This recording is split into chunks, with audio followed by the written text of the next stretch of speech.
antes de comenzar en forma con este taller, comentarles yo cómo llego a como a estos temas. Y todo ha sido pues como de manera muy intuitiva. Así como ustedes, este tema de la inteligencia artificial y cómo encontrar esos vínculos entre, digamos, en mi campo, que es desde la educación y las ciencias sociales, y cómo convertir esto en una ventaja o en oportunidades más bien para que se nos pueda ampliar el campo de trabajo, de alcance, ¿cierto? Y, y es desde ahí cuando una vez en un curso que estaba en la maestría, tuvimos uno de los típicos talleres que hacen sobre investigación y ahí el docente encargado de esa sesión nos habla de estos dos conceptos que es humanidades digitales y segundo cerebro y nos hace simplemente un abrebocas mostrándonos, así como yo les voy a hacer ahorita, algunas aplicaciones. Entonces es a partir de ahí que yo comienzo a buscar en internet porque era primera vez en la vida en ese momento donde escuchaba esas dos palabras que me llamaron mucho la atención, humanidades digitales y segundo cerebro, y ya. Entonces, como comienzo a buscar, a seguir páginas mucho en Twitter, y ya con esos hilos que otros investigadores iban publicando, entonces ahí es cuando comienzo a ver tutoriales, comienzo a ensayarlo también, y de manera particular, cuando yo estaba haciendo el estado del arte para mi investigación, es cuando siento una necesidad apremiante de cómo agilizar este proceso. No en términos de agilizar por entregar simplemente rápido, sino en qué otras formas ha generado la tecnología o todo este mundo de la digitalización para hacer ese trabajo mucho más completo, pero que no sea tan tedioso como muchas veces es visto. Entonces, así poco a poco voy llegando y aquí comentarles también pues que quienes tengan ideas similares, con todo gusto abren el micrófono porque como justamente esto está pensado como un taller, es para que sea una construcción colectiva. Bueno, el tema de inteligencia artificial es súper amplio. Aquí lo estamos focalizando solo a búsqueda de información y con esa búsqueda de información yo no quiero solamente centrarlo con asuntos de inteligencia artificial, que para eso hay unas páginas pues que ayudan muchísimo para eso, sino que para llegar a ese punto hay que hacer todo un proceso, que ya les voy a mostrar cuál es, y es un proceso para que realmente esto se nos vuelva en un segundo cerebro. Y con eso entonces decirles que he pensado este taller planteado para 3 horas hoy y dentro de 8 días con estos dos temas fundamentales. Hablar brevemente sobre qué son las humanidades digitales y el segundo cerebro y luego pasar a búsqueda bibliográfica. Bueno, entonces, como esto es metodología taller, es chévere también escucharnos y la primera pregunta, por supuesto, es ¿ustedes qué consideran de que es un segundo cerebro? O si ya lo habían escuchado antes, o si tienen alguna idea, o quizás cuando leyeron también como la invitación para este taller, buscaron algo así por curiosidad.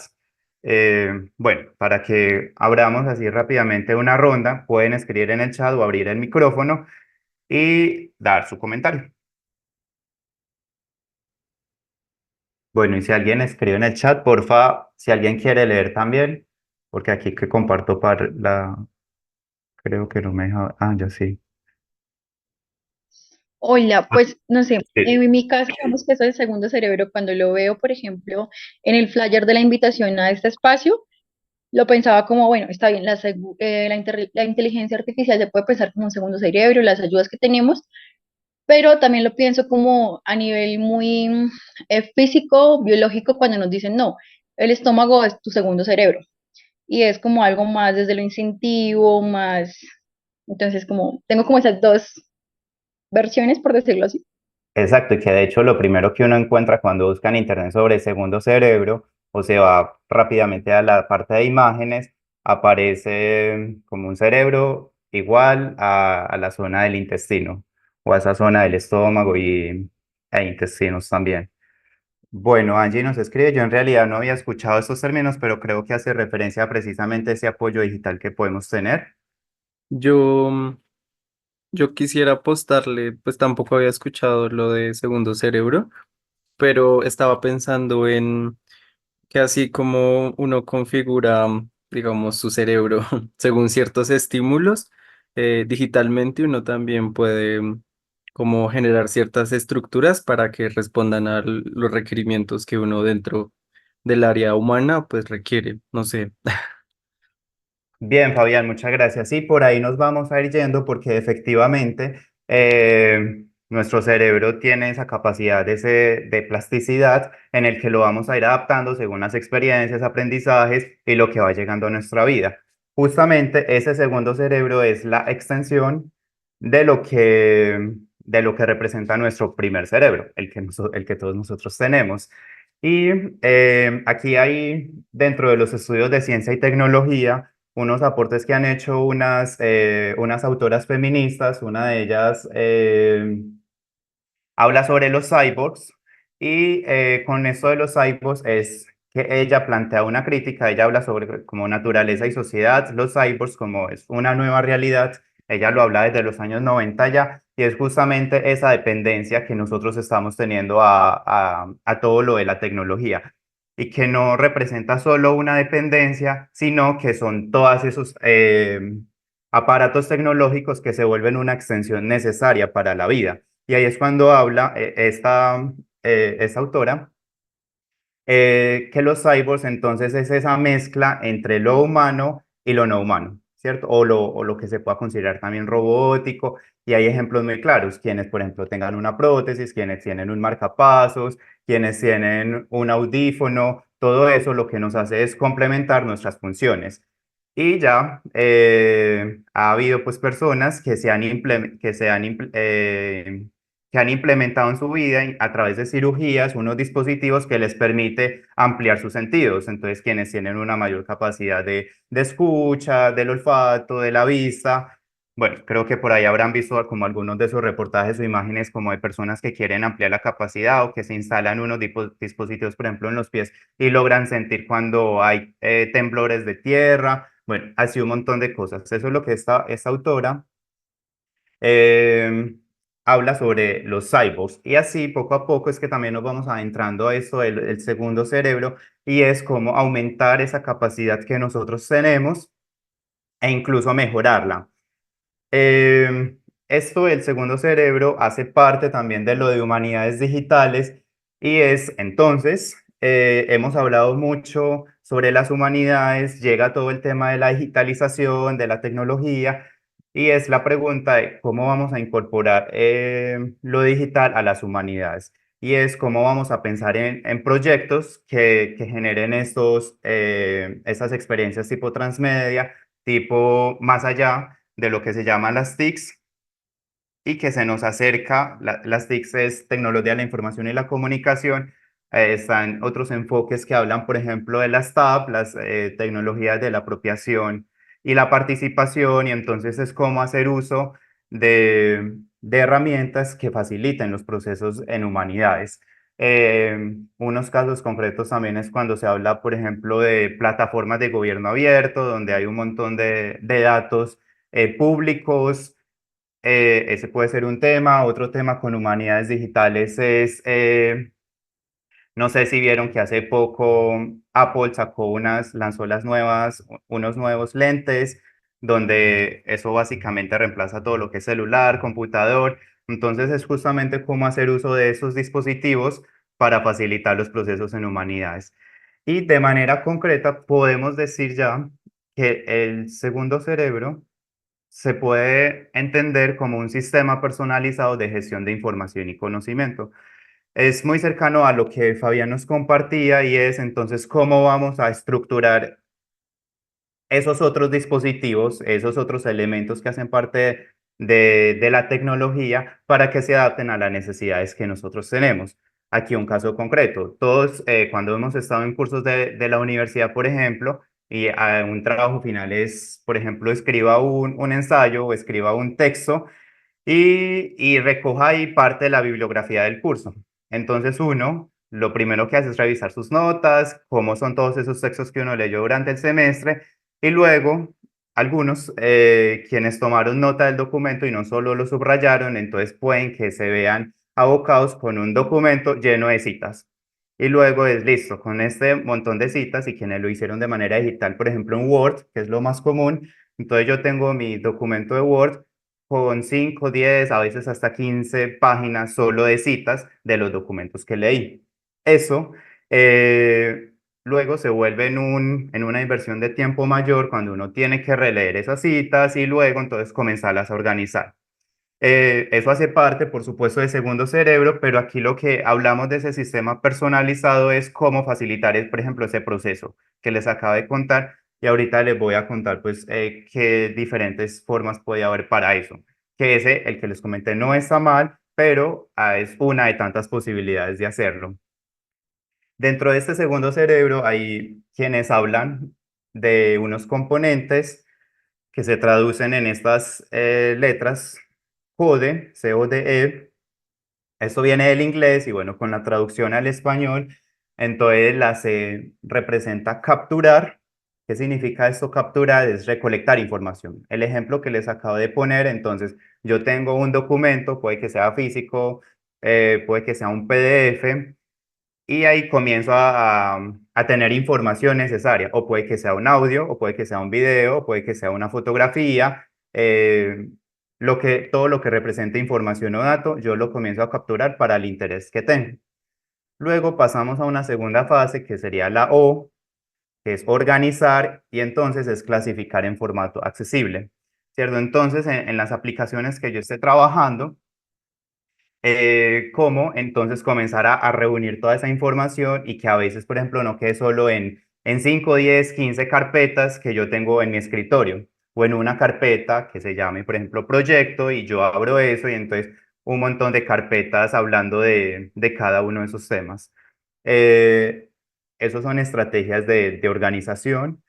Tercero, entonces la D representa la palabra destilar y es entonces extraer lo relevante. Entonces uno ya tiene esa información, luego cómo lo va a comenzar a procesarla. Entonces listo, yo puede que haga un subrayado, puede que yo haga un mapa conceptual o puede que yo de ese video entonces saque un fragmento o ese audio que yo lo transcriba solo con base en lo que a mí me interesa. Y finalmente, entonces, ya se va teniendo ese proceso y ya vamos con la E, que es expresar y es cómo voy a presentar esa información. Si es a través de una infografía, un mapa conceptual, si es a través de un video que me sintetice todo eso, o un podcast, bueno, todas las estrategias que hay para expresar. Esto es pensándolo en esa palabra clave aquí que yo subrayo como personalizado. Y es que aquí una aclaración y es, esto no es una receta o no es un paso a paso a seguir, sino que esto corresponde de acuerdo a la forma como cada uno le gusta estructurar su información porque bien sabemos que cada uno tiene diferentes formas. Un caso concreto es, digamos, yo tengo una bibliografía de un curso o quienes han hecho, por ejemplo, estados del arte, búsquedas de información. Hay quienes clasifican, por ejemplo, todos esos documentos que recolectaron o por autores o por años o según temas específicos, según los gustos de cada uno. Por eso se llama un sistema personalizado. Aquí la clave es cómo yo lo organizo y cómo proceso esa información. El primer paso, entonces, es fundamental para eso, es la toma de notas. ¿Cómo hacer esa toma de notas? Yo ahorita mencionaba ese ejemplo y es, listo, yo leí varios documentos tipo PDF o fotocopias que yo tenía o de libros y yo comencé a abrir un documento de Word y ahí voy escribiendo todos. Por ejemplo, o lo escribo en mi libreta, en mi cuaderno, manual. Eso es una estrategia de cómo tomar notas, que es muy común. ¿Qué otras estrategias usan ustedes para hacer esta toma de notas? ¿Usan, por ejemplo, una aplicación o usan, no sé, el Word a través de otra organización que pueda tener, a través de subtítulos? Entonces, bueno, me gustaría aquí como escuchar también dos o tres opiniones sobre ustedes, qué estrategia han hecho para la toma de nota, qué se les ocurre o bueno, desde su experiencia, cómo lo han hecho.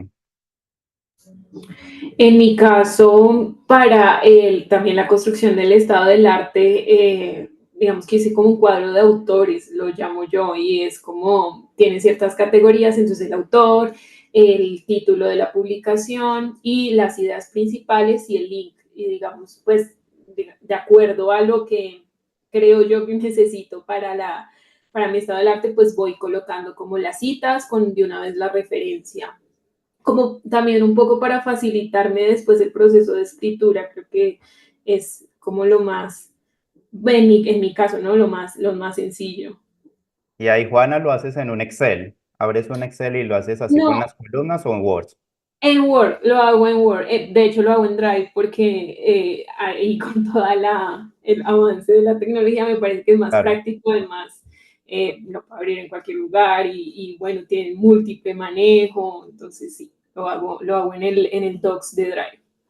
Bueno, yo ahí, Juana, te complemento. Yo hice también para mi parte del estado del arte, como uno de los pasos que hice, al final para ir sistematizando como todos los documentos que había encontrado relevantes, pues finalmente, bueno, no lo hice en Word, sino o en Drive, sino en un Excel.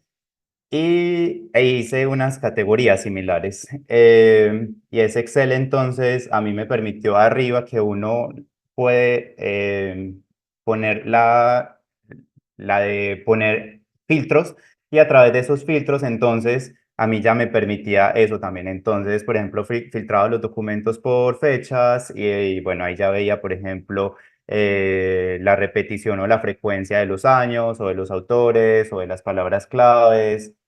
Sí, eso, pues como para complementar. Fabián, tú ibas, creo que a participar o a decir algo.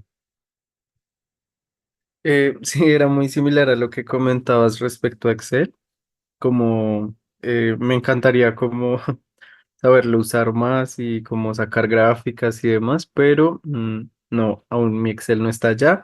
Sin embargo, pues el solo ejercicio como de ubicar unas categorías y que pues con base en esas se haga esa revisión ya pues me permite sintetizar. Sin embargo, pues recientemente he explorado con Atlas T y digamos algo que me ha facilitado ha sido más como la posibilidad de generar mapas conceptuales, como mapas mentales más bien, y ver relaciones entre textos. Entonces, pues basados nuevamente en una codificación por categorías. Gracias. Bien, Shani escribe que yo por lo general realizo una matriz bibliográfica y me permite organizar mucho mejor la información. Eh, Exacto. Les planteo esta pregunta porque también parte del taller es justamente reflexionar sobre cómo es el proceso que cada uno de nosotros hacemos para gestionar esa información y ese conocimiento que vamos desarrollando a través de este proceso, que hay muchas formas. eh, y bueno, quizás uno también a veces no explora otras porque en el momento, por ejemplo, cuando está haciendo un estado del arte, es también por el afán de unas entregas o a veces sentirse abrumado por la cantidad de textos que hay, entonces no toma tiempo, por ejemplo, no sé, por ejemplo, para ver tutoriales y ver cómo se manejan herramientas. Bueno, efectivamente, con respecto a toma de notas, hay muchos tipos, están clasificados de dos formas. Una que es tipo vertical y la otra que es tipo redes neuronales. Eh, Vamos con la primera, tipo vertical. Hay muchas de estas, quizás varias de ellas ustedes la conocen, trabajan con ellas, OneNote, Evernote y Notion. Eh, ¿Por qué verticales? Verticales acá significa, y es que nosotros comenzamos creando una nota y cuando vamos a crear una segunda nota, entonces la primera nota se nos vuelve por debajo. Cuando estemos, por ejemplo, en una nota número 30, ahorita les muestro un ejemplo, la primera nota nos quedó muy abajo. Sí, es lo mismo como pasa con las redes sociales, ¿cierto? Tenemos publicaciones en Facebook o en Instagram y es cada vez que se va creando una publicación, la anterior queda como un renglón más abajo. Por eso se llama vertical y es porque va llevando esa estructura. OneNote corresponde al paquete de Microsoft, por eso en el documento previo que a ustedes les enviaron, que yo les preparé para que ustedes valga la redundancia, se prepararan para esto, y es identificar también si las universidades en las que ustedes están inscritos están vinculadas a todo el paquete de Microsoft o al paquete de Google, porque hay que aprovechar esas herramientas por las cuales la universidad paga una alta suma de dinero. Entonces, quienes tengan Microsoft, ahí tienen la opción de OneNote. eh, y bueno, yo aquí les voy a compartir en qué consiste este OneNote. Un momento, yo busco aquí en mi pantalla. Y OneNote está pensado desde un formato de toma de notas tipo cuaderno, tipo libreta. Y aquí está. Entonces ahí les estoy compartiendo un ejemplo de cómo usar OneNote. Y entonces, ¿en qué consiste? Esto, en esta columna de la izquierda, entonces está lo que se llaman secciones, que es en sí como con relación, si uno tiene una carpeta de folders, o sí, como una carpeta, uno la separa por secciones, como con una cartulina o con una señal de colores, o lo que sería en un libro también como si fueran capítulos. Entonces tenemos esto, cada uno de estos como si fuera un capítulo o una carpeta, y el siguiente, el que dice páginas, son todas las páginas que uno le va creando. Es decir, que se va desplegando. Por eso se llama esto un sistema vertical, y es también que lo uno lleva a lo otro. Aquí tenemos entonces, en mi caso, pues en el de la izquierda tengo varias, que es, por ejemplo, cartografías, modelados, bibliografía, actividades. Y ya en la parte derecha, entonces de agregar página, ahí es donde yo comienzo a agregar la sección. Entonces, por ejemplo, vamos con este de cartografías. Yo puedo crear una página que me hable, por ejemplo, cartografías sociales. Y aquí, entonces, en este espacio de trabajo, yo ahí es donde voy a escribir todo lo que sea sobre cartografías sociales. Puede que cree otra página donde hable sobre cartografías corporales. Entonces, aquí puede que tenga toda la información en la segunda página sobre todo lo que tenga que ver con cartografías corporales. Una tercera página donde hable sobre contracartografías. Y asimismo, voy a tener toda la información con relación a eso. Y esto, el OneNote permite, es muy versátil porque te permite trabajar de manera colaborativa. Otras personas pueden también participar acá y agregar, como lo están viendo, fotos, se puede agregar videos, se puede agregar tablas, bueno, de muchas formas. Eh, Muchas personas, de hecho, usan OneNote como su toma de notas para la universidad o para trabajos, y es que básicamente aquí donde dice blog de notas, en la parte de arriba, cada uno de esos se desprende. Entonces, por ejemplo, este seminario puede que sea un curso, luego entonces yo agrego otro curso donde hable, no sé, curso teórico, y ahí yo voy tomando nota de todo lo correspondiente a eso. Ese es un sistema. El segundo, otro ejemplo está relacionado con la Evernote. Evernote, no sé si alguno lo conozca o esté trabajando con él, y yo les voy a mostrar también el ejemplo en mi caso, yo cómo uso Evernote, y también para que vean cómo se ve, cómo es la plataforma. Y entonces habla de esto, ¿cierto? Habla que hay unos accesos directos, hay un calendario, hay unas tareas que uno pone. Y aquí hay unas notas recientes con las cuales uno va trabajando. ¿Cuál es la estructura? Es muy similar a la que vimos con OneNote y Evernote. Entonces trabaja no con secciones y páginas, sino que trabaja con libretas y notas. Entonces acá ustedes pueden ver, digamos, algunas de mis libretas. Yo ahí tengo varias libretas, y ya cada libreta me lleva a una página. Pues bueno, ahí tengo mis libretas. Entonces, por ejemplo, vamos a ir a una que yo tengo, que es sobre la maestría. Y bueno, entonces aquí yo tengo varias cosas que anoté. Cada una de ellas tiene que ver con apuntes específicos. Y aquí entonces, bueno, me va saliendo como toda la lista de las notas que yo tengo. Entonces miren acá cuando se habla de un sistema vertical, porque yo tengo que ir bajando. para ir encontrando alguna de las notas, o lo otro pues también usar la lupa como para buscar qué es lo que yo estoy necesitando. Entonces aquí yo uso el buscador y eso. Evernote igualmente permite todo, permite adjuntar fotos, adjuntar videos, adjuntar documentos. Bueno, también se convierte en otra herramienta interesante para la toma de notas. Y ya está la tercera que les mostraba, que es Notion. Este Notion es un poco más compleja porque se trabaja a través de, bueno, yo no lo tengo descargado en mi computador, pero se trabaja a través de unos ficheros. Entonces los ficheros es lo que se llamarían nosotros como libretas o como secciones. Y en cada fichero uno va creando nuevas páginas. Eso es lo que tiene que ver con los sistemas de toma de notas verticales. Muchos de estos se usan también para la academia o también para asuntos personales. Y está este otro tema con respecto a toma de notas y es el de redes neuronales. Con redes neuronales, aquí yo les voy a compartir el de Obsidian, y la plataforma es mucho más diferente de las anteriores. Y aquí ya les voy a decir cuál es la diferencia con los anteriores. Los anteriores son verticales, esos son redes neuronales. ¿Qué significa eso? Las redes neuronales, esto ya nos va conectando mucho más con la complejidad del segundo cerebro, y es porque lo que nos hace es esto que les voy a mostrar en la gráfica. Y es esta gráfica, este esquema.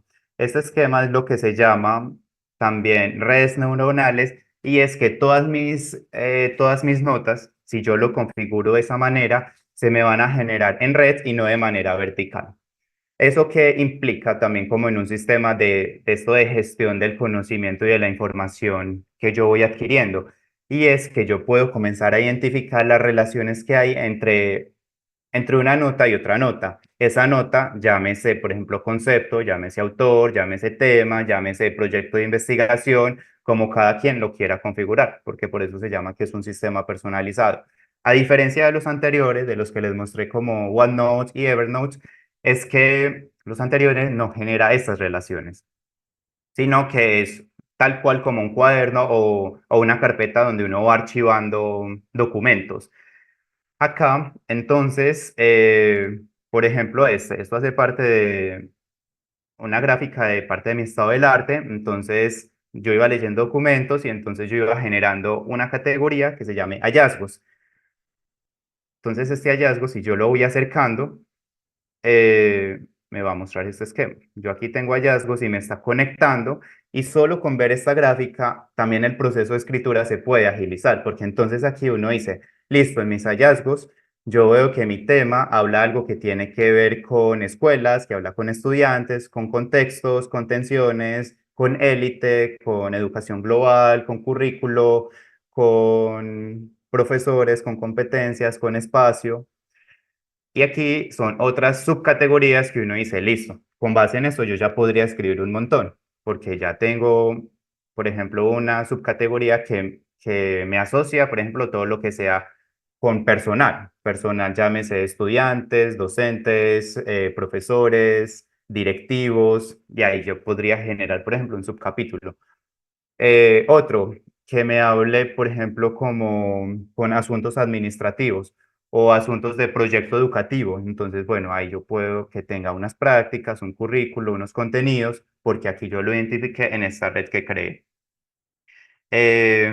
Luego me desplazo a otra parte de esta gráfica que tengo, y es, por ejemplo, eso. Si yo ya estoy hablando con otro capítulo que me hable de los contenidos, entonces aquí yo veo en mi gráfica y comienzo a observar cuáles son los contenidos asociados al tema que yo estoy trabajando. Todo esto resulta porque yo lo configuré de tal forma.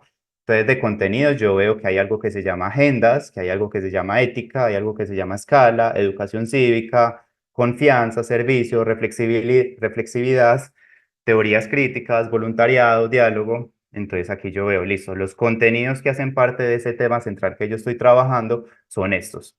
y aquí yo ya tengo otra perspectiva amplia sobre cómo es este segundo apartado que yo configuré. Esto es cuando nos referimos a ese toma de notas tipo redes neuronales, y es que nos permite crear eso. ¿Esto cómo se consigue? Que yo les venía hablando, que es uno justamente quien configura, así como uno configura su libreta, sus notas, sus apuntes, esto uno también lo hace, y es que ustedes aquí ven a mano izquierda mi panel. Ese es el panel que yo he venido creando, por ejemplo, y voy a ir a este de estado del arte, y aquí yo creo una segunda carpeta que se llama categorías. Entonces, por ejemplo, de categorías es este. Entonces yo aquí tengo unos textos. Esos son textos que yo leí previamente en otra herramienta que les voy a mostrar, que creo que algunos la conocen también. Y entonces yo en otra herramienta leí los documentos, y en esa otra herramienta yo comencé a subrayar todos los documentos. Lo que hago es que lo que me permite eso es muy interesante, y es porque me genera un vínculo entre ambas aplicaciones. Esa donde yo leo los documentos, pues que no es el Adobe o el Acrobat, el lector de PDF, por ejemplo, sino que es esta herramienta, y yo ya lo que hago es enviar el documento para acá, o las notas más bien, la toma de notas que yo hice en el otro documento. Entonces, por eso es que acá ustedes ven eh, diferentes autores. Pues aquí tengo una que se llama Guerrero Farías, otro que se llama Hamed, más adelante, bueno, sale otro que es Howard, y así. Entonces, todos ellos hacen parte de una categoría que yo identifique, que se llama algo como las aproximaciones a mi tema. ¿Cómo me surge esa red neuronal que yo hice ahorita? Y es gracias a dos cosas. Uno son las etiquetas que uno hace. Esas etiquetas, que es igual como uno lo hace normal, pues yo le agrego esta opción, y ya digamos que esto tenga que ver con agendas, que es otra categoría que voy a tener en un futuro, o la puedo crear algo nuevo. Entonces, en la medida que yo cree aquí un esquema de estos a través de una etiqueta, inmediatamente eso automático se conecta con esa otra categoría. Entonces, por ejemplo, todo lo que tenga que ver con critical está conectado. Puede que yo lo encuentre en esta nota o en otra nota. Eso es una forma de generar esas conexiones solo poniendo estas etiquetas. O hay otra estrategia, y es a través de hipervínculos. Y es tal cual como funciona en Internet, que uno está leyendo cualquier documento. Por ejemplo, uno entra a Wikipedia y hay una palabra que está resaltada, uno le da clic y lo lleva a ampliar, que es ese otro concepto. Tal cual es acá. ¿Cómo funciona? Entonces, yo subrayo la palabra, y entonces yo lo que hago es generar una clave. Que bueno, que eso yo aquí no voy a entrar a profundidad cómo se usa este programa Obsidian, sino para que solo tengan una idea general de cómo funciona. Y es entonces yo creo la clave, ya les voy a mostrar cómo. Entonces yo subrayo esta palabra que es educational, y yo le pongo los corchetes, ¿cierto? Yo aquí puse dos corchetes simplemente con el teclado, y aquí lo que me hizo es generar esto en azulito. Entonces, si yo le doy clic ahí, me va a llevar a una nueva nota que se llama sobre este tema. Y aquí yo podría profundizar todo sobre este tema. Y aquí lo que hice fue generar una conexión entre las dos notas, y que eso luego se va a ver reflejado como en mi gráfica, ¿cierto? En esa red neuronal. Así es como trabaja esta aplicación. eh, bueno, que es muy interesante. También es de reconocer que una de las desventajas que tiene Obsidian es que al inicio toma una curva de aprendizaje. Bueno, que yo digo que vale la pena como uno tomarse el tiempo de aprender cómo funciona la aplicación, porque luego va a facilitar mucho esos procesos. Claro, porque entonces, por ejemplo, yo aquí lo que hago es, ya con base en esta información, puede que yo ya comience aquí a escribir mi texto. Entonces yo ya comience aquí a escribir mi texto con base en las notas que yo ya había encontrado antes. ¿cierto? Eso como por una parte, y por otra parte, digamos que en mi caso me ha servido es como para evitar ese cambio de pestañas, digamos que yo puede que lo tenga en un Word, en un Drive, en un Excel o en X aplicación, la toma de notas que yo ya hice, eh, y necesito leer esa información para yo tomar ideas importantes para la escritura del texto que yo estoy haciendo. Lo que yo encuentro también interesante en Obsidian es eso, que uno aquí puede poner varias pestañas y entonces en estas pestañas ya uno puede ir escribiendo al mismo tiempo. Entonces eso también le facilita a uno muchísimo ese tiempo de estar cambiando de pestañas. Y otro asunto acá interesante, y es que, y lo voy a mostrar, y es que a través de esta aplicación uno también crea un nuevo panel en el que puede ir generando unos subtítulos. Entonces también la movilidad en el mismo documento va a facilitar, en tanto que uno, por ejemplo, en Word, uno tiene que ir bajando, o a veces, bueno, si uno quiere crear los hipervínculos, pero acá entonces también con este panel que me sale automáticamente ya me lleva directamente a la sección en la que yo quiero trabajar, o en la que yo dije, ah, bueno, yo creo que aquí yo estoy leyendo algo, o requiero esa información, lo leo y ya uno puede seguir aquí leyendo. Entonces, esto es como una de las formas también que presenta Obsidian como esa estrategia de toma de notas de manera virtual. Eh, Bien, entonces, esa es una. Y la otra se llama ROM Research. Ese yo no lo he trabajado, pues me he concentrado como en aprender más sobre Obsidian, pero tiene funcionalidades similares. Y bueno, aquí hay un problema y es que ROM es pagando y Obsidian es completamente gratis. Entonces, bueno, y también OneNote y Evernote, esas tienen también sus usos gratis. Y por supuesto, pues como ya todas las aplicaciones, uno si quiere paga un poco más para recibir otros beneficios, pero en planes gratuitos tienen ya funciones muy amplias. Y para sintetizar lo que les he dicho, entonces, ¿en qué consiste ese proceso de toma de notas como un primer aspecto de lo que significa pensarnos el segundo cerebro? Y es, a través de este gráfico, se los quiero presentar, y lo vamos a leer como de abajo hacia arriba. Entonces, una de las formas de tomar notas es a través de papel y lapicero, la forma tradicional. Un segundo momento es una toma de notas digital. Una de esas opciones es como les mostré, Evernote o OneNote. Uno de los beneficios es que nos permite expandir la memoria. Aquí es cuando hablamos de un segundo cerebro y es que nosotros no alcanzamos a almacenar tanta información en nuestro cerebro. Cuando después de uno leer más de 20, 30 documentos, uno dice, ¿dónde es que estaba esta idea? ¿Dónde fue que X autor habló sobre este tema? Todo eso se comienza a confundir y ahí es cuando uno dice, la necesidad de un segundo cerebro es que me permite hacer esos reemplazos que el mío no logra hacer o que lo puede hacer pero con mucho trabajo.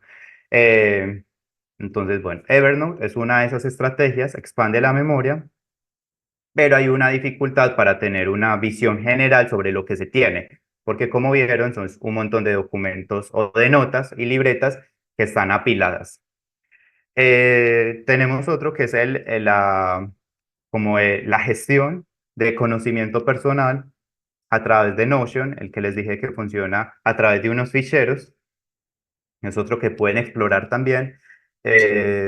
Permite organizar la información porque todos los ficheros también están conectados, pero también puede ser un asunto complejo, como una desventaja es que requiere una configuración y es aprender también muy bien cómo hacer la conexión entre los ficheros. Y está Obsidian como un tercer elemento sobre cómo hacer esa gestión de ese conocimiento académico o que también puede ser de manera personal, porque Obsidian tiene muchos plugins que permite pues también ir mejorando el sistema mismo. Entonces con Obsidian como uno de los beneficios es que permite sintetizar todo ese conocimiento académico nuevo que uno va obteniendo. Y un problema que puede tener Obsidian es que uno se puede ahogar en la información. Y es que si uno no logra hacer bien esas conexiones, porque uno comienza a ver, digamos, que está escribiendo su nota y que encontró un concepto y que ese se va a conectar con otro, si uno no logra hacer bien esas conexiones, es que luego uno tiene la gráfica y se pierde en la gráfica, como a veces suele pasar con gráficas de redes, y es que uno ya no sabe por dónde leerla, porque está tan saturada de información que pierde su objetivo. Entonces ahí es una clave también, uno, cómo se va a pensar ese sistema de gestión del conocimiento, conectando estas libretas y sobre todo pues identificando cuáles son esas palabras claves que uno quiere usar o que van emergiendo también en el proceso. Bueno, hasta aquí, eh, ¿alguna pregunta o algún comentario sobre este tema de toma de notas?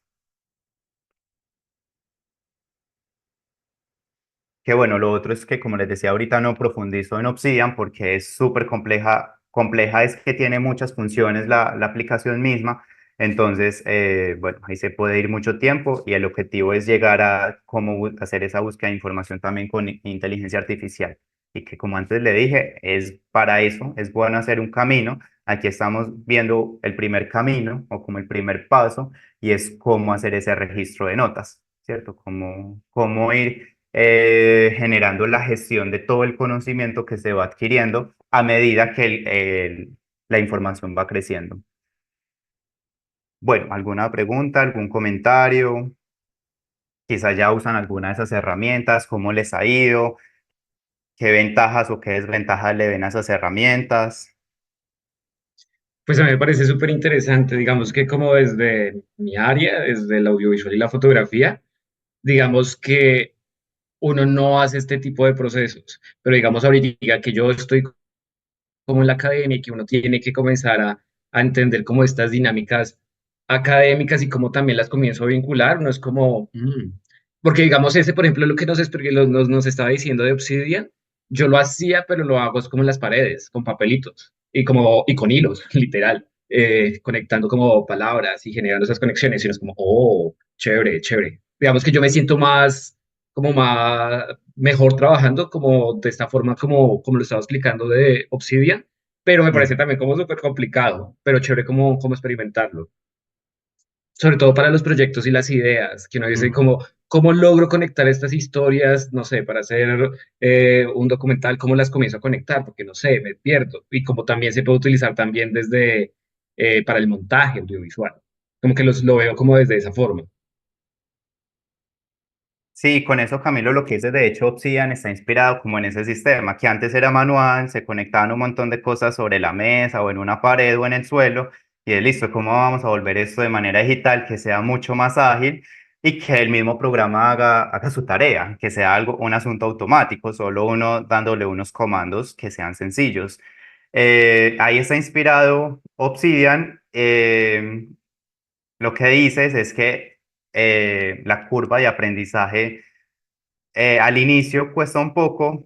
De hecho, yo al inicio era viendo muchos tutoriales de cómo aprender Obsidian y bueno, y todavía siguen llegando nuevas funciones, pero cada vez digo como que vale la pena invertir ese tiempo al inicio porque después, cuando uno esté ya de lleno en el proyecto, sea el que sea, es como listo, yo ya aprendí cómo funciona la herramienta, se me va a agilizar más adelante el proceso y que no solo para un proyecto, pues eso ya le queda a uno para todo tipo. Hay quienes con esto hacen, por ejemplo, la gestión de sus recursos personales financieros, la creación de proyectos, de metas, porque el mismo programa también permite, por ejemplo, a través de unos plugins, hacerle seguimiento a proyectos por fechas o que se actualice de acuerdo con nuevas notas que uno vaya agregando. Notas me refiero a que sea fotografía, video, texto, bueno, porque es multimodal. Entonces, en ese sentido es muy interesante. Bueno, Angélica nos escribe que a mí me parecen súper útiles estas herramientas, ayudan mucho, pero me ha costado un poco tomar la disciplina para manejarlas y aprovechar los beneficios en cuestiones prácticas. Sí, como lo decía al inicio también, vale la pena. Al inicio uno pensar, sentarse y pensar cómo uno quiere organizar su información, porque luego uno está envuelto en una maraña de datos que se vuelven súper complejos y que lo que hacen a uno es abrumarlo, porque uno dice, listo, tengo todas estas carpetas o tengo todas estas referencias y luego, ¿yo qué hago con todo esto? Entonces ahí la cabeza comienza a dar vueltas de cómo generar o pensar esa conexión y por eso comienzo pues como presentándoles este tema de toma de notas y es que para hacer una toma de notas de manera como juiciosa, responsable, es de tomarse el tiempo inicialmente de pensar eso. O sea, hay que planear este primer proceso y es yo cómo quiero tomar notas, qué carpetas quiero crear, cómo las voy a conectar. De hecho, también aplicaciones como Evernote permite poner etiquetas, entonces cuando uno vaya a buscar una información, simplemente a través de la lupita del buscador, eso le agiliza el proceso de búsqueda. Eso como por una parte. Y lo otro, también muchos recomiendan crear un documento aparte, pues algunos lo hacen en Word, en Excel o en el mismo aplicativo, sea en Obsidian, en OneNote, Evernote, y es ir estructurando ahí como cuál es su estrategia, cuál es su propia estrategia. Entonces, digamos, yo creé la etiqueta para proyecto uno, esta está subdividida en estas otras etiquetas y así uno también va teniendo una mirada general sobre cómo se va estructurando su proyecto. Eso hace parte justamente de cómo hacer esa gestión personalizada del conocimiento y hacer todo ese proceso de sistematización y registro. Ok, ¿alguna otra pregunta o comentario frente a eso? Bien, entonces vamos a una segunda parte. Esto es súper rápido, esto es común, pero bueno, también lo traigo a colación. No está de por demás y es el almacenamiento de la información. Eh, pues sin duda las nubes importantísimas. Ahorita pues ya Juana lo mencionaba con respecto al Drive y es aprovecharnos también de que la mayoría de las universidades pagan también por eso, o bueno, o hay personas también que pagan por ampliar la capacidad de su nube y la facilidad de ingresar desde cualquier dispositivo y desde cualquier lugar a la información que uno tiene y que además se convierte en el respaldo. Se convierte en el respaldo de la información, pase lo que pase con el dispositivo, pues sabemos que está almacenada en la nube. Para eso hay muchas. Bueno, está Dropbox, está el Drive, está otro que se llama Box, está el OneDrive, que es el de Microsoft. Bueno, esos son como los más comunes, pero bueno, hay muchos otros. Eh, en el caso ahorita que les hablaba de las aplicaciones para la toma de notas, lo que es OneNote, OneNote hace parte de toda la estructura de Microsoft 365, entonces inmediatamente eso siempre va a estar actualizado en la nube de OneNote y en el SharePoint que tiene Microsoft. Y el caso de Evernote, Evernote es una aplicación digital, entonces él funciona en su propia nube y que se puede usar y se sincroniza de manera automática, por ejemplo, en celular y computador. Y en el caso de Obsidian, Obsidian aquí tiene una diferencia con respecto a esto, y es que Obsidian es una aplicación que es de uso para celular y para computador, y se almacena es en una carpeta en el disco duro del computador. Y aquí lo que uno hace, entonces, es esa carpeta guardarla en la nube. Entonces, así uno ya está asegurando la información que tiene Obsidian o que uno va trabajando en Obsidian dentro de esa carpeta. Y se actualiza, pues ya, y se sincroniza. Y lo otro, bueno, aquí lo ponía como un signo abajo de alerta y es mantener sincronizada la nube con los dispositivos, porque a veces no todas ellas se lo hacen de manera automática. Algunas sí, algunas no, o no siempre lo hacen, algunas tienen configuradas a una hora, un día. Entonces, bueno, eso sí, también pues como que vale la pena recordarlo. Y aquí entonces ya vamos como a esta tercera parte que significa lo del segundo cerebro y es el gestor de referencias. Lo que llamamos también mi biblioteca, una referencia, cómo gestionar todas esas referencias bibliográficas.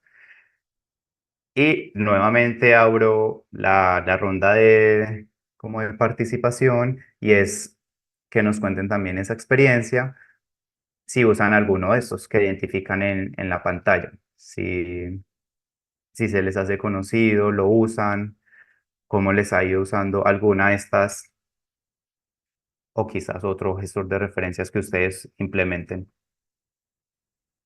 O bueno, si no los conocen, también lo comentan. Bueno, no, la verdad yo no. Ok. Camilo, no. ¿Quién más? Sí, no. ¿O alguna vez lo vieron? No, de hecho, pues me imagino que referencias te refieres a las referencias bibliográficas, pero normalmente yo las saco con Word, así Ok. nomás, pero no, pues con el formato que tiene Word, que además, pues de una vez tiene como la posibilidad de sacar la bibliografía y demás, y de actualizar también la información. No conocía tampoco de estas herramientas. Qué bien. Pues ahorita se las voy a mostrar. Para mí han sido pues muy buenas. Bueno, Shani nos escribe en el chat. Yo he escuchado a Mendeley en la U, pero no las he usado. Bueno, Shani, yo te cuento que también yo comencé así cuando yo hice el pregrado. Alguna vez en uno de los últimos semestres haciendo el trabajo de grado, la tutora nos llevó a un taller de cómo usar también Mendeley, que eso nos lo ofrecía la biblioteca universitaria. Y bueno, yo lo vi, pero ignoré realmente esa clase. Luego es que reflexiono que, pues, que fue una decisión incorrecta por la importancia que trae esto en la gestión del conocimiento precisamente y en el ahorro del tiempo. Bien, entonces, les voy a explicar los gestores de referencias, o bueno, yo aquí lo llamo como mi biblioteca, hay varios. Aquí ven que es RefWorks, EndNote, Mendeley, Zotero. Los más comunes que se suelen usar es Mendeley y Zotero. Yo he trabajado con los dos, les voy a contar desde mi experiencia, pero insisto, esto es de acuerdo como a la forma que a cada uno le gusta ir sistematizando su información o como también la misma información vaya como emergiendo. Pero yo empecé con Mendeley y al mucho tiempo ya pasé a Zotero. Y en estos momentos estoy con Zotero justamente porque identifiqué que Zotero tiene más funcionalidades y que tiene algo muy interesante que no lo tiene Mendeley y es la forma como uno toma notas. Como hay una forma más efectiva que yo encontré, aunque conozco pues otras personas que como que defienden a Mendeley, eh, pero a mí, de acuerdo a la estrategia que yo tengo, me gustó más la forma como logro tomar nota de los documentos en Zotero y cómo se me integran con otros dispositivos o con otras aplicaciones como los Obsidian. Bueno, les voy a mostrar para que lo vean en la práctica o en mi práctica cómo funciona esto. Cómo funciona en esto, les voy a mostrar es Zotero. Y antes de eso, entonces, ¿qué significa un gestor de referencias? Entonces, número uno, permiten automatizar la generación de citas y bibliografías y presentarlas en diversos estilos bibliográficos a través de un único clic. Esto es muy importante, a muchos nos ha tomado mucho tiempo al final de un documento, de un texto, como decir, listo, tengo que hacer mis referencias bibliográficas y si usted en su documento trabajó, por ejemplo, con 10 citas, entonces esas 10 citas tienen que aparecer abajo. Entonces, los sistemas de referenciación van cambiando, hasta hace poco era, por ejemplo, quienes usan APA, APA 6 ya se actualizó, ya estamos en APA 7, hay otros que usan Chicago, y bueno, hay muchos estilos de referencias y eso lo que nos permite es, uno, tal como dice acá, uno solo le da un clic en una parte que dice generar referencias y ya ahí se le despliega todas las referencias que uno usó en el texto y con el formato que es. Entonces, en dónde lleva punto, en dónde lleva coma, cuál parte va en cursiva, cuál parte va en paréntesis, si es un tipo de libro, si es un artículo de revista, si es un documento tomado de una noticia, de un periódico, ¿sí? Entonces, como bien saben, cada uno de ellos tiene un formato diferente. Eso al inicio, mientras uno lo va aprendiendo, eso toma mucho tiempo, Lo que hace esto es, listo, no es necesario que lo conozcan a profundidad, que, bueno, me contaron que ese fue uno de los primeros talleres que ustedes tuvieron, cómo hacer, por ejemplo, este sistema de referenciación APA. Importante conocer eso para que uno luego aquí verifique también que sí lo hizo bien. Sí, y también saber qué tipo de información uno le va a ingresar a la aplicación, por ejemplo, a Sotel. Ahorita les muestro cómo. El punto número dos es que tienen forma de bases de datos personales. Nuevamente es un asunto personalizado como cada quien uno lo quiera hacer, porque cada usuario crea, actualiza y mantiene su propia base de datos bibliográfica según los requerimientos. Aquí también eh, dice que crea y actualiza y está sincronizado con la red. Entonces puede que tú no tengas los documentos en tu computador, pero como están en tu Zotero, abres tu cuenta de Zotero, también funciona para Mendeley, en otro computador o en otro celular o tablet, y ahí encuentras todo lo que tú registraste ahí. Entonces eso también es muy positivo. O si alguien te pide, ve, compartirme la bibliografía, le puedes mandar el link y ahí ya está toda la bibliografía sin que estés enviando documento por documento en un correo. Bueno, el punto número tres es las referencias bibliográficas pueden introducirse en el programa de forma manual o de forma automática desde diversas fuentes.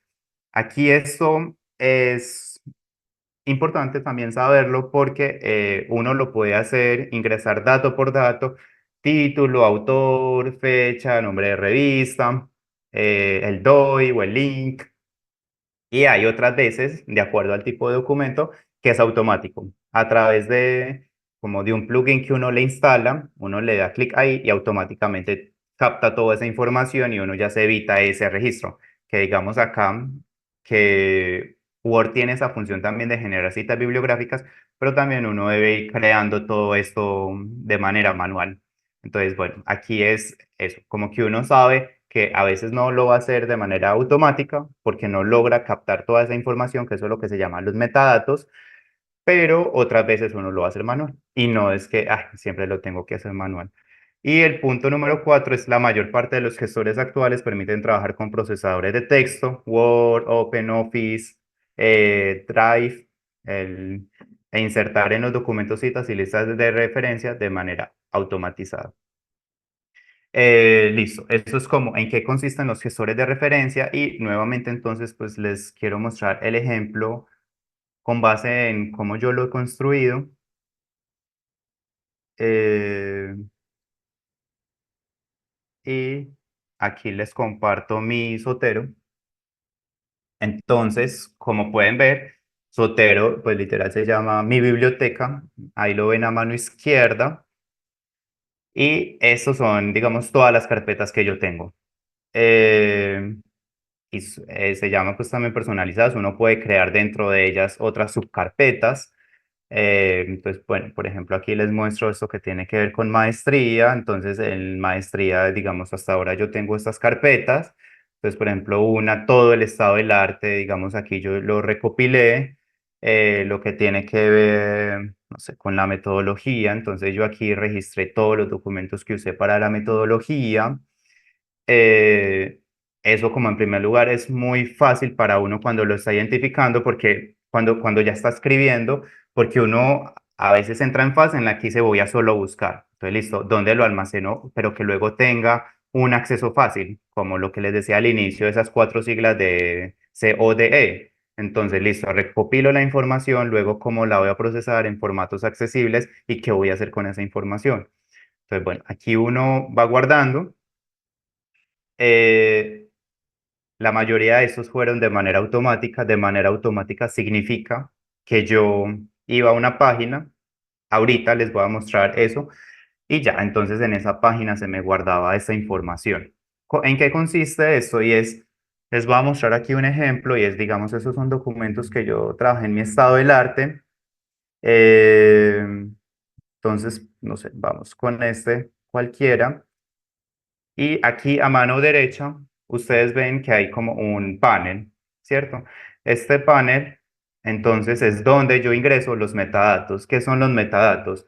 Es uno, qué tipo de elemento es. Miren aquí toda la lista que aparece. Entonces, por ejemplo, este es un artículo de revista académica, pero ahí hay muchas otras. No sé, correo electrónico, documentos, si es una entrada de blog, si es una entrevista, si es un informe, si es un libro, si es parte de una página web.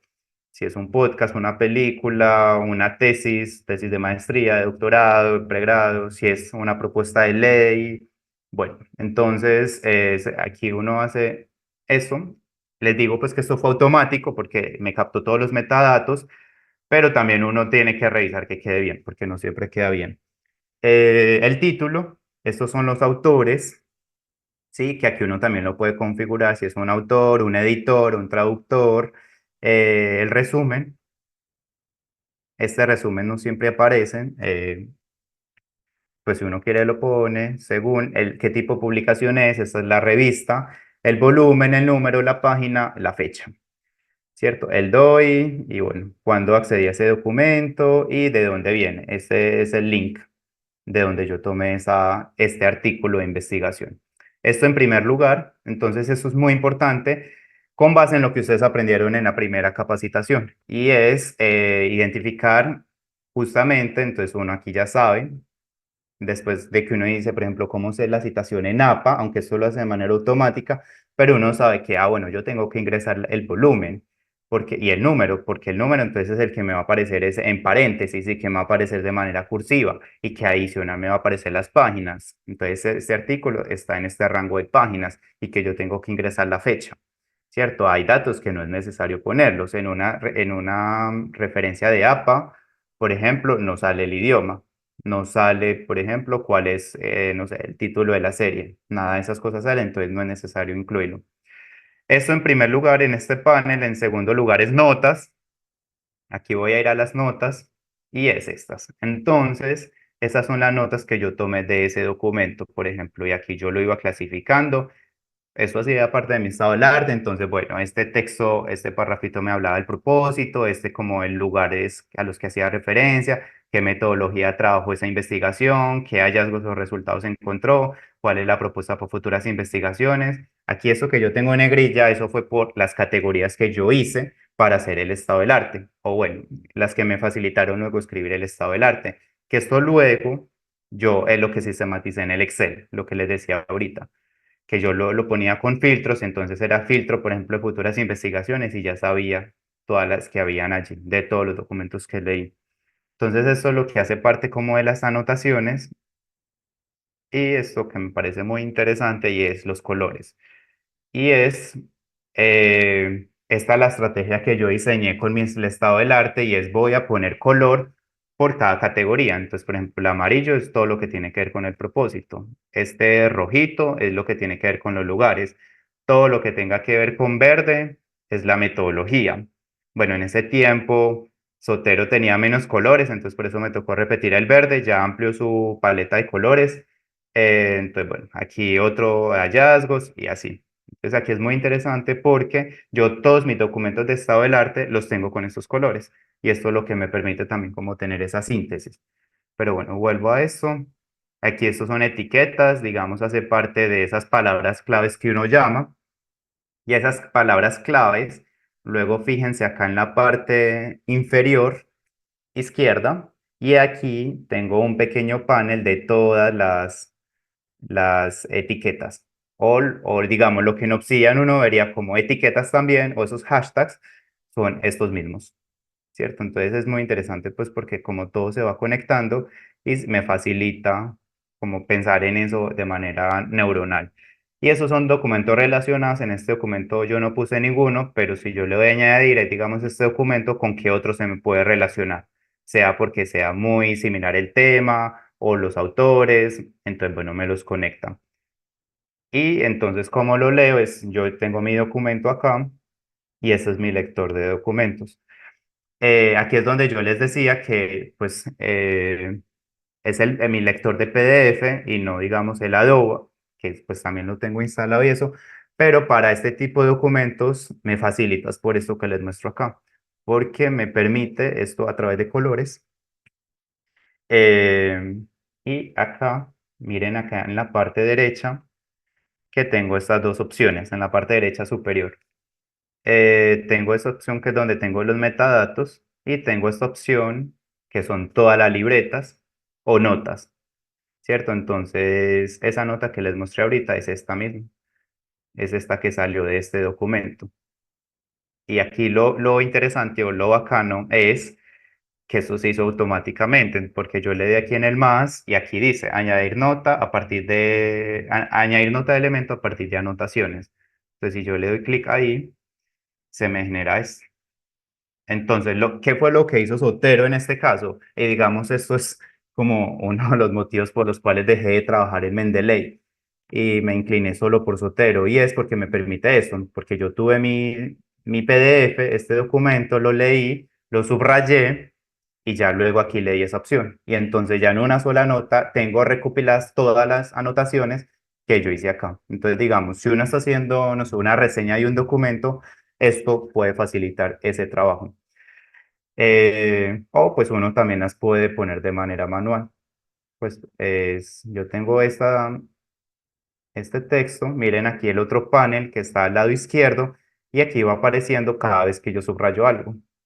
Entonces esto es lo que yo subrayo, ¿cierto? Esto es lo que yo subrayé y automáticamente me aparece acá y uno puede escribir aquí su comentario. Y lo mismo, añadir etiquetas para que se vayan conectando y para el sistema de búsqueda pueda ser más fácil. Y bueno, les decía que si uno, eso es importante porque uno acá, mire, puede ya señalar el color, cambiarlo.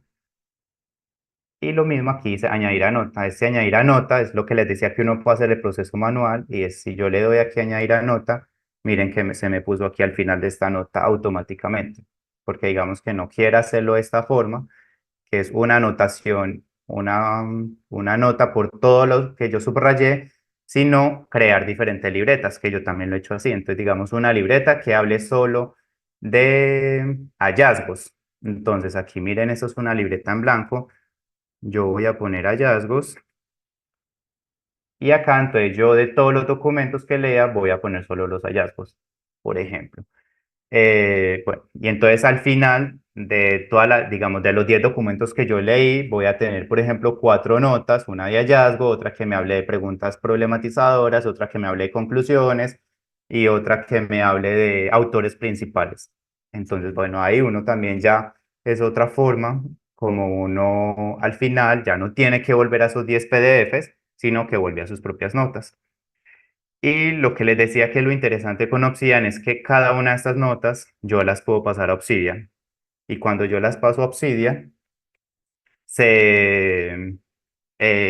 quedan de manera sistematizada. Aquí rápidamente les voy a mostrar eso que significa. Y es,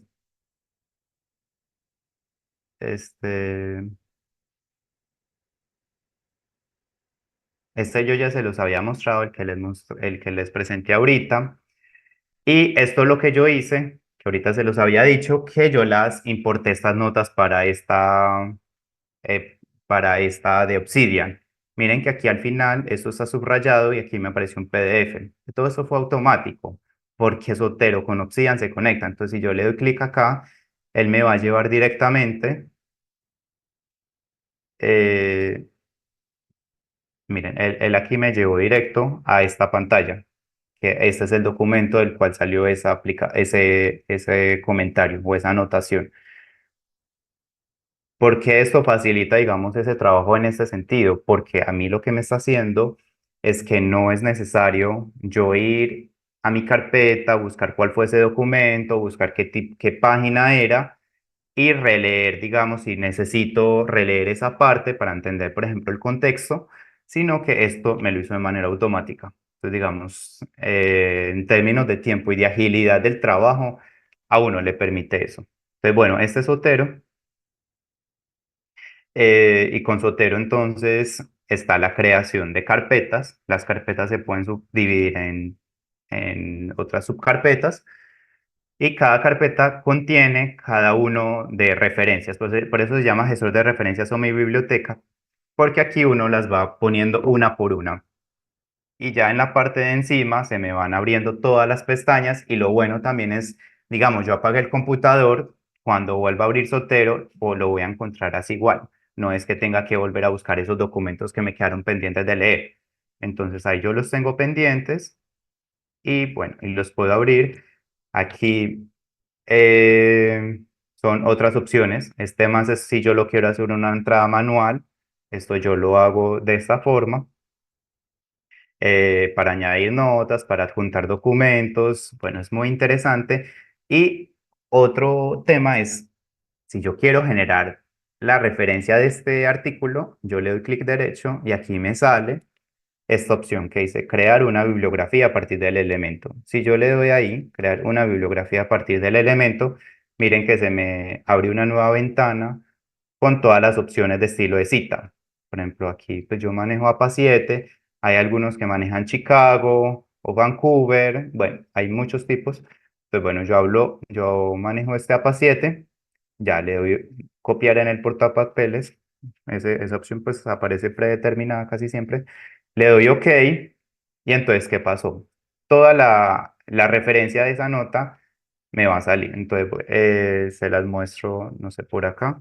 Lo que voy a hacer es pegar y ahí está la referencia completica.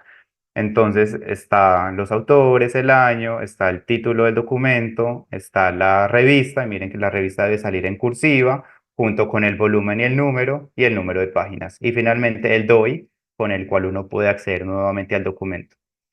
Y ve, uno para hacer todo esto pues, toma mucho tiempo y aquí Zotero me lo hizo de manera automática. Entonces, digamos que por eso es tan interesante esta parte de Zotero. Y de los gestores de referencia. Pero bueno, Hola, hola sí. Sebastián, disculpa, es que no sé si me lo perdí, no, o sea, como que no logré como dar con el momento en que conectabas Sotero con Vale. Obsidian, es decir, como, sí, ¿cuál es la opción en el menú? O, Bien, no, no la mencioné. Gracias por la pregunta. Es esta. Ahí todos creo que están viendo mi Zotero y lo que me conecta son las notas, la toma de notas. Entonces es que no lo mencioné porque aquí es de hablar de unos formatos y Obsidian trabaja bajo un formato que se llama Markdown. Markdown es un formato de texto simple y que funciona a través de unos códigos.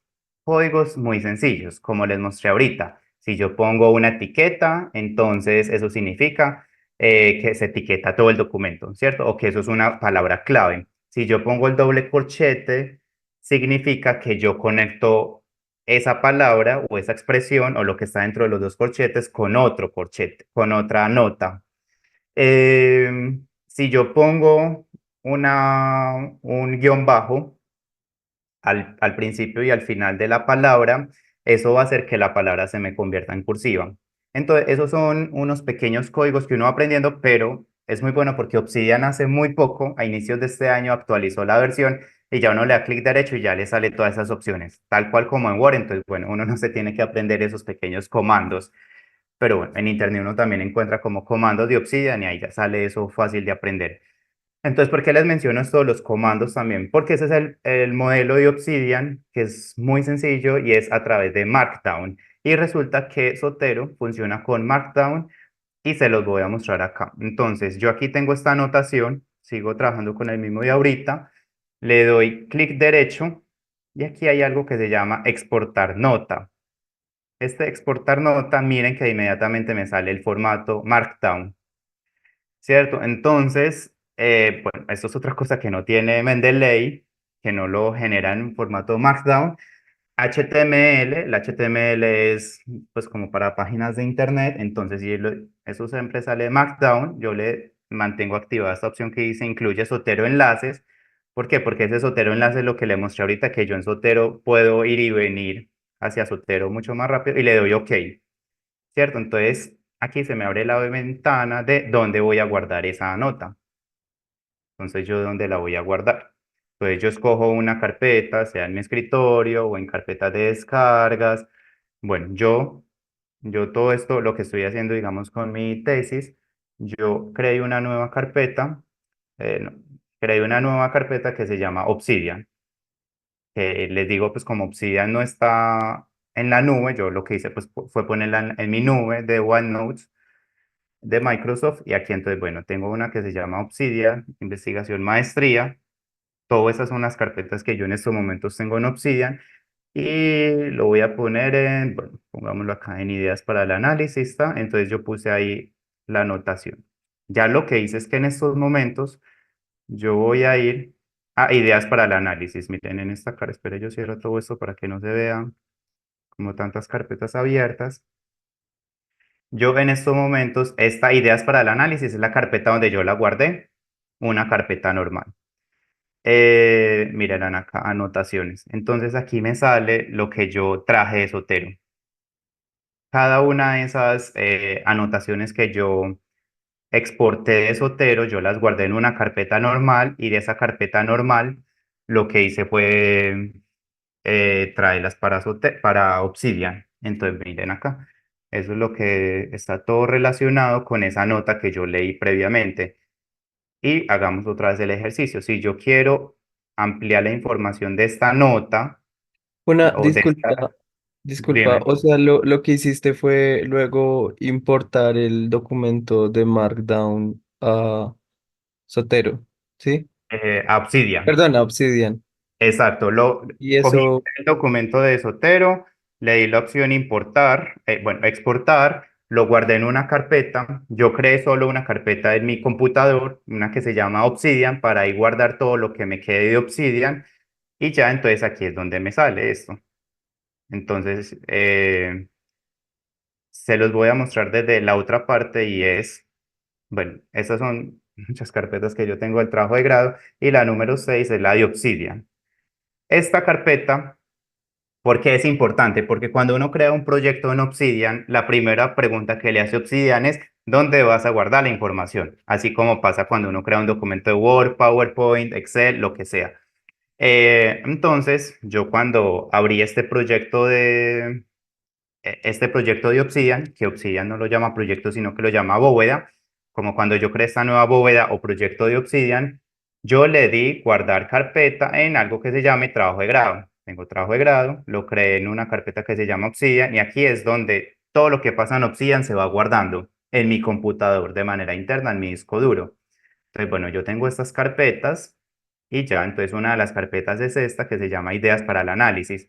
Todo estos documentos que son en blanco con punto MD, este punto MD significa Markdown, ¿sí? Así como está XL o bueno, cada documento tiene un formato, el MD es Markdown y es este. Entonces, esto que aparece acá, miren que aquí yo tengo tres, ¿cierto? Aquí vamos a ver esos tres. Anotaciones, una que es notas que tenía en Evernote y otra una nota que habla sobre unas relaciones. Entonces, esa es la forma como yo lo importé. Y entonces, bueno, aquí yo ya tengo acceso a esas referencias que tenía previamente. Y si yo le doy aquí en esa opción que dice PDF, miren que se me activa la manito como de otra forma, le doy clic ahí y me envía directamente, miren ahí, me está llevando a Sotero. A Sotero exactamente a la referencia, bueno, ahí está buscando, cargó y esa era esta. Era esto, aquí, digamos aquí arriba es esta nota. Entonces, bueno, eso como que una forma súper práctica porque eso es un ejercicio también que uno suele hacer, volver a una nota y eso. Entonces, ahí está clara esa pregunta. sí, muchas gracias, Sebastián. Solo que me preguntaba que entonces si yo modifico el PDF en Sotero, es decir, la nota, ¿también se modifica paralelamente en Obsidian o debo volver a exportar el Markdown y volver a guardar en la carpeta de Obsidian? Sí, ese es un problema todavía y es que todavía no se sincronizan. No se Mm, ok. sincronizan los cambios, entonces uno tendría que volver a hacer el proceso de exportar la nota y eso. Y bueno, y les voy a mostrar entonces el ejemplo de Sotero, em, cómo funciona en Word. Entonces, aquí ustedes están viendo un Word, en la parte de arriba, en todas las pestañitas, sale la opción de Sotero. Entonces, ¿esto por qué? Porque cuando yo instalé Sotero en mi computador, yo luego descargué otra opción que es el plugin o como, sí, como esta extensión de Zotero para Word, porque tiene dos extensiones, Zotero para Word y Zotero para Chrome, para Google Chrome, que es el que me hace estas citaciones automáticas. Perdón, los metadatos automáticos. Entonces, listo, yo aquí estoy escribiendo un texto. Bueno, por ejemplo, yo tengo este texto y acá yo voy a agregar una citación. Entonces voy aquí en esta opción que dice añadir cita, eh, dice actualizar documento. Bueno, me implica que tengo que cerrar y volver a abrir.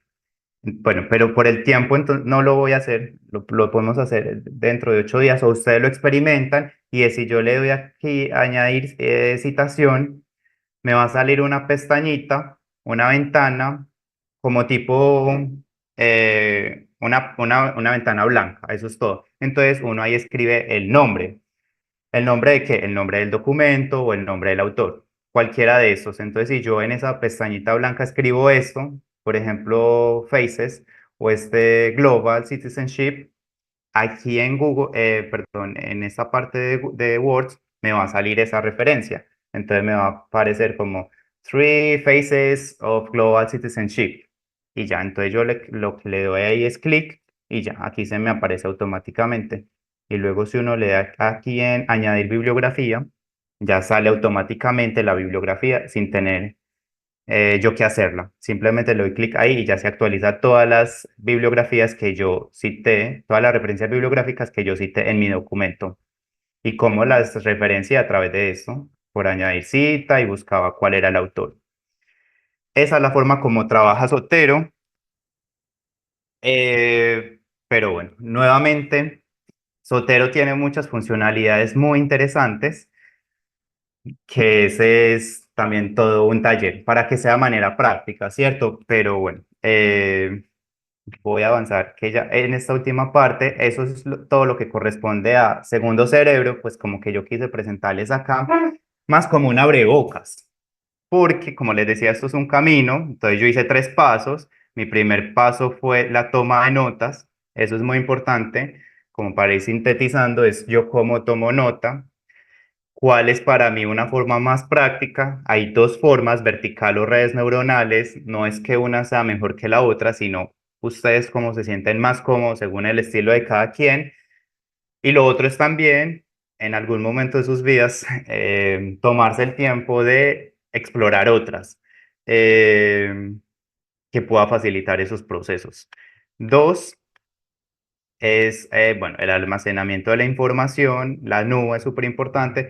Y tres, la gestión de referencias en aplicaciones como Zotero, Mendeley o hay otras, hay muchas otras. Son 3 pasos en los que uno dice que hacen parte del segundo cerebro porque ya vieron, por ejemplo, el Zotero mío, como se los presenté, ahí hay más de 300 referencias bibliográficas.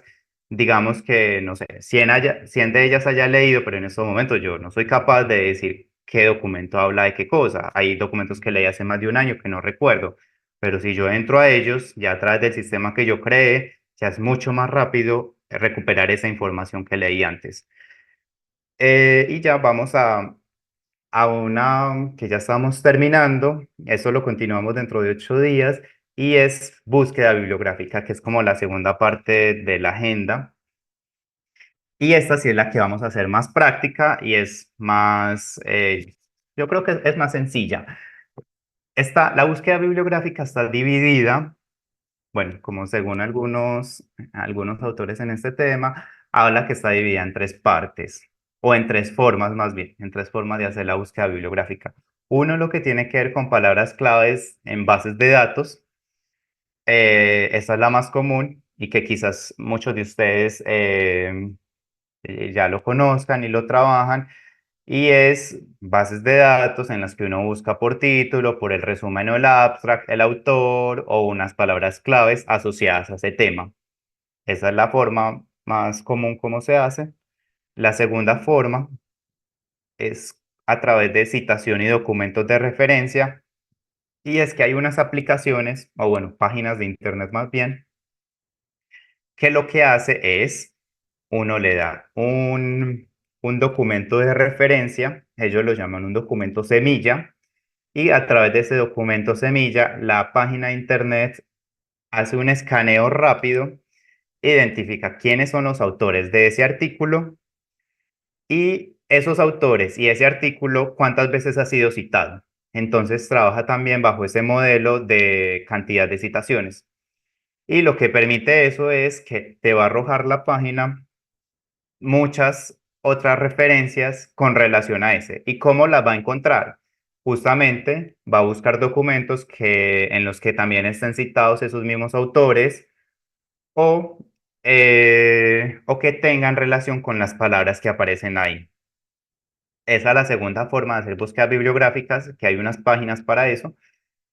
Y la tercera es el de asistido por inteligencia artificial. Y es así como quienes han usado el chat GPT, funciona de manera muy similar esas páginas. Y es que precisamente uno escribe ahí una pregunta de investigación, un planteamiento del problema o un tema en especial. Y uno casi que comienza a veces a tener un chat o un diálogo con la aplicación. Entonces esa página de internet o esa aplicación a uno le ayuda a orientar esa búsqueda y hace esa sugerencia. Entonces sugiere según el problema o el tema planteado. Entonces miren que son tres formas diferentes de hacer búsquedas bibliográficas, pero que a mi modo de ver son complementarias y que uno, o bueno, así yo también lo he hecho, se basa en las tres opciones. Sí, porque con el primero a través de bases de datos, es un asunto muy manual, pero a uno también le va ayudando a entender cómo funciona, eh, cómo funciona todo el sistema de producción científica. Que bueno, eso es otra discusión porque es de pensar quiénes son los que publican en bases de datos. Ahí hay toda una lógica, pues como de una geopolítica del conocimiento, de que quiénes son los que tienen acceso a las bases de datos, cuál es el costo, a quiénes citan. Entre más citas, pues obviamente se cree que el documento tiene mayor credibilidad, pero ¿qué pasa con quienes tienen pocas citas? Bueno, esas son unas discusiones más críticas, pero bueno, ese es un modelo y con ese vamos a comenzar con este preámbulo. Y es este preámbulo sobre palabras claves y bases de datos.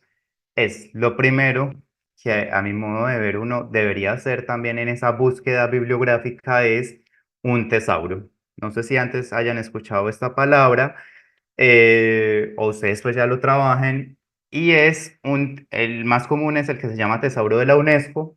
Aquí hay muchos otros tesauros pues que pongo en la imagen. ¿Y qué es un tesauro? Un tesauro es una lista de palabras. Es una lista de palabras, no se considera como un diccionario, pues porque no define la palabra, sino que entiende esa palabra cómo se relaciona. ¿Por qué digo que es importante y que eso es como el preámbulo? Porque cuando uno va a una página que es base de datos, uno tiene que poner palabras claves. Entonces, ahí es crucial uno saber qué palabra clave es, porque no es lo mismo que uno diga que para uno sea siempre la palabra prostitución, pero resulta que en el mundo académico no se habla de prostitución, sino de trabajo sexual. Entonces, por eso es que uno no llega a los documentos claves, porque no está poniendo las palabras que están enfocadas a eso. Eh, ¿En qué funciona? Está bajo este esquema, los tesauros de la UNESCO, y es el concepto general. Ese concepto general siempre está pensado en términos jerárquicos, y ese término jerárquicos es que hay unas variantes de ese concepto, que son esas variantes, son otras formas de uno cómo puede buscar esa palabra, porque digamos, puede que la palabra prostitución sí sea reconocida, pero uno puede ampliar su búsqueda si sabe que además de prostitución también puede buscar como trabajo sexual. Entonces son otras opciones que uno va a encontrar, por eso es que aquí se llama esto término relacionado o variante. Y adicional, hay otros que son relacionados. Entonces, por ejemplo, yo tengo prostitución, otra palabra relacionada puede ser trabajo sexual. ¿Y qué más se puede relacionar con eso? Entonces, puede que sea informalidad laboral, o puede que otro tema sea asuntos legales, o que sea vulnerabilidad social. Entonces, son otros temas relacionados mucho más amplios. Entonces, en este momento vamos a hacer todos, como para ir concluyendo, vamos a hacer ese ejercicio y van a buscar en Google Tesauro de la UNESCO. Así sencillito, Tesauro de la UNESCO. O aquí también pues pueden ver el link que se llama, bueno, ahí lo, vocabularis.unesco.org. Yo aquí también lo voy a hacer, Tesauro.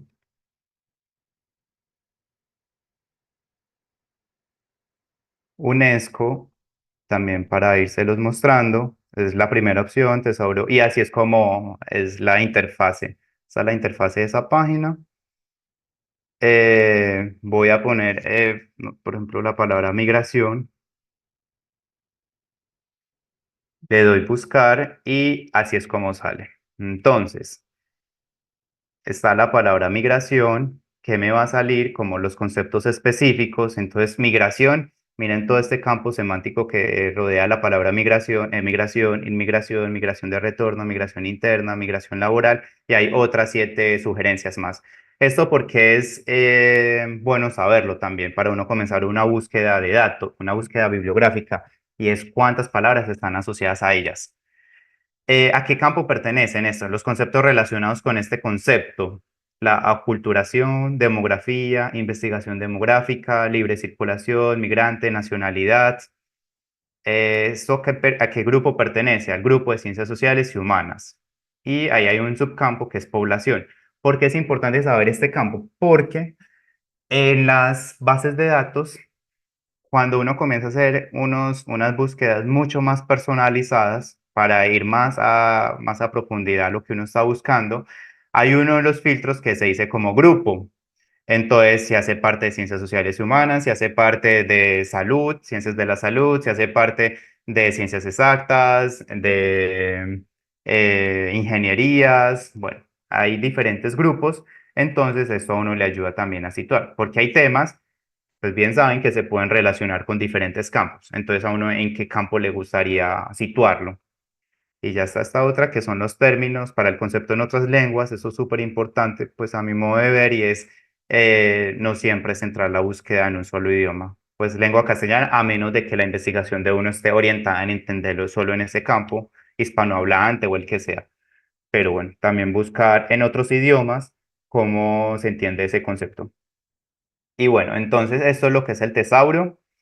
Importante para identificar cómo hacer unas palabras claves en una búsqueda bibliográfica. Entonces, bueno, ahí en un minutico, ensáyenlo ustedes con temas que ustedes tengan en mente, eh, también para que sepan la UNESCO, como este gran listado de palabras o clasificación de palabras desde la UNESCO, cómo es entendido. Y bueno, ya para ir terminando, eh, bueno, me gustaría como escucharles hasta lo que llevamos. Bueno, ¿cómo lo van viendo? ¿Cómo lo van viendo? ¿Qué posibilidades o qué perspectivas ven de irlo implementando a la práctica que cada uno de ustedes realiza en, en términos académicos? Muy complejo, mucha información. Bueno, que vale la pena pues también aclarar que entre 8 días seguimos, que entre 8 días sí es un poco más práctico. Hoy hablé yo mucho más con esta primera parte de entender esto del segundo cerebro, pero bueno, que lo quería mencionar, insisto, para que vean que todo es un camino que uno va haciendo para localizar esta bibliografía.